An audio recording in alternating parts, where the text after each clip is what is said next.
One late, eerie night, Sarah was woken by a gut-wrenching scream. Desperately reaching for her phone, she saw it was her neighbor, Mrs. Riddle, from across the hall.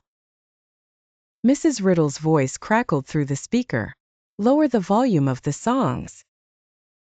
Sarah, despite being startled, apologized for any noise.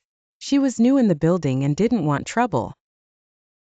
The next day, still bothered by the strange call, Sarah approached the building's guard. She asked if Mrs. Riddle could be a bit more polite. The guard gave her a puzzled look. "No one lives next to you. That apartment's been closed for 10 years.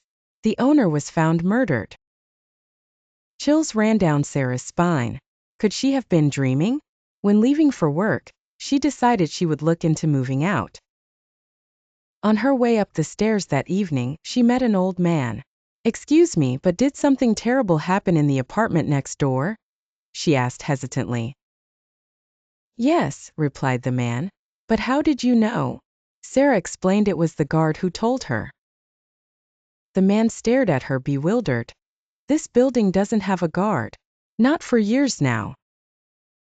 Terrified, Sarah rushed to her apartment. She began packing in a frenzy and called the landlord, her voice shaking with fear. "I want to cancel my lease.